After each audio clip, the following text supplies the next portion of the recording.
Today we are going to replace the battery on the key fob for a Nissan Altima or Leaf or Sentra, and it takes a battery CR2032.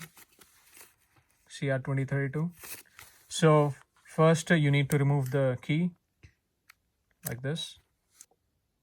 So use a flathead screwdriver and then put it in these. There are two notches, and then pry it, and then go the other side, then keep doing it until it opens. So the battery is here. Remove it and make sure it goes the same way.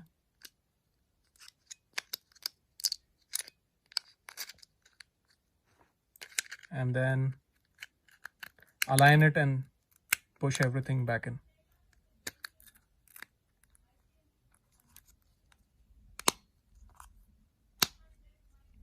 You'll hear a click, and that's it.